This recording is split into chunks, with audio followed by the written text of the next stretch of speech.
இன்னைக்கு நம்ம சனிக்கிழமை தேய்பிறை அஷ்டமி பைரவருக்கு வீட்டிலோ கோவிலிலோ 9 தீபம் ஏற்றி இந்த மந்திரத்தை சொல்லி வழிபட்டால் கடன், சனி தோஷம், நவக்கிரக தோஷம் நீங்கும் அப்படின்னு சொல்லியிருக்கோம்.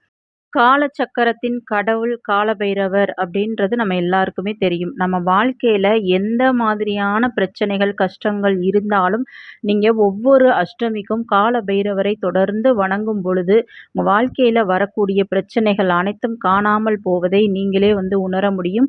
முக்கியமாக தீராத கடன் பிரச்சனை, தீராத நோயால் நீங்க ரொம்ப அவதிக்கு உள்ளாகி இருக்கிறீங்க அப்படின்னா, கண்டிப்பா ஒவ்வொரு தேய்பிறை அஷ்டமிக்கும் நீங்க நம்ம சொல்ற பரிகாரத்த தொடர்ந்து செஞ்சுட்டே வாங்க. நம்ம சேனல்ல தொடர்ந்து எல்லா அஷ்டமிக்குமே பரிகாரம் சொல்லியிருக்கோம். மிக மிக எளிமையான பரிகாரங்கள் தான் நம்ம சேனல்ல வரும்.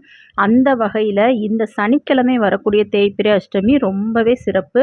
ஏன்னா சனிக்கிழமை காலபைரவரை வணங்குவது அப்படின்றது மிக நல்ல பலனை உங்களுக்கு கொடுக்கும். நீங்க வீட்டிலேயே பைரவர் படமோ எதுவுமே தேவையில்லை. வீட்டிலேயே இந்த வழிபாட்டை செய்யலாம். கோவிலுக்கு போக முடிஞ்சா அங்கு போய் இந்த வழிபாட்டை செய்யுங்க.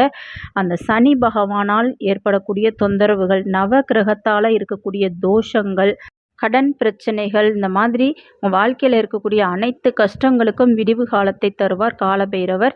அது என்ன வழிபாடு அப்படின்றத வாங்க பார்க்கலாம். அதுக்கு முன்னாடி மறக்காமல் நம்ம சேனலை சப்ஸ்கிரைப் பண்ணிக்கிறங்க வீவர்ஸ்.